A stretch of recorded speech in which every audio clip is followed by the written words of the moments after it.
Your money news this morning: as companies raise prices, consumers can feel stuck paying more and getting less. So here with some tips to help you survive rising inflation and save money is financial expert and author of the new book, Good Money Revolution. That is Derrick Kinney. Good morning to you, Derrick.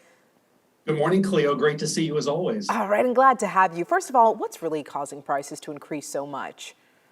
There's a couple pieces to this, and to make it easy to understand, first of all, as we came out of COVID, there were so many delays in producing products people wanted.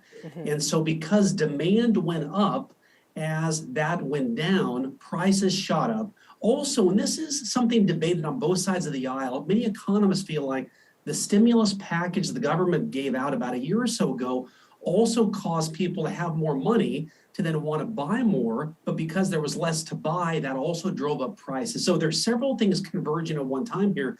The bottom line is this: my heart goes out to so many hardworking Americans because as they step to the gas pump, they're faced with rising prices. Oh, yeah. Now, there's a new term, I heard about this last week, called shrinkflation. Yes. What does that mean? Yeah, so this is interesting because if you go to the grocery store and you pull that package of toilet paper off the shelf, you begin to think, this feels a bit lighter than it normally does. And what they're saying now is there used to be maybe 300 sheets a roll, now it's down to 275.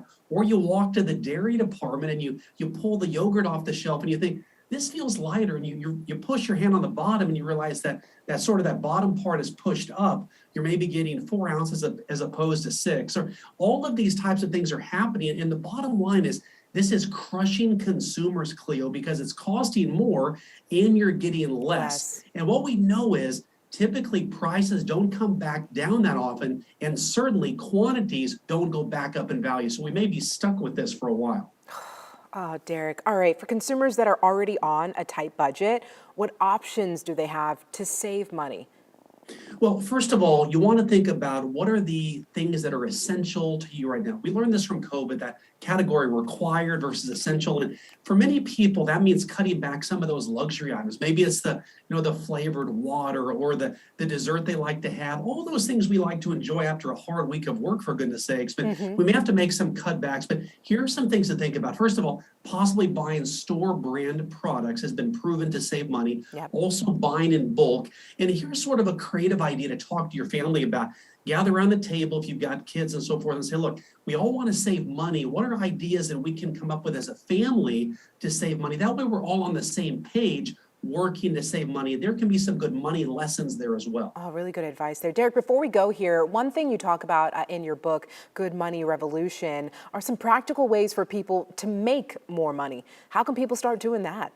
Well, I know many people are frustrated right now. They feel like, look, they're getting paid what they're worth and they can't make any more money, or they get that typical 4% raise, which doesn't keep up with inflation. Here's a tip. Write down ways this week you could add value to the company you work for right now. How could you help increase sales, reduce costs, grow the business?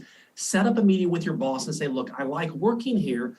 I want to make more money, but I know I need to add more value to do that. You'll be surprised over the next 30, 60 days by doing that and having a game plan with your boss. You're likely going to make more money, feel better about it, and you'll be able to afford more of the things you want to do and help it be better for your family. Good insight. Derrick, always a pleasure to have you. You know your stuff. You know your stuff. Thank you so much for joining us. My pleasure. Thank you, Cleo. All right, and we'll be right back.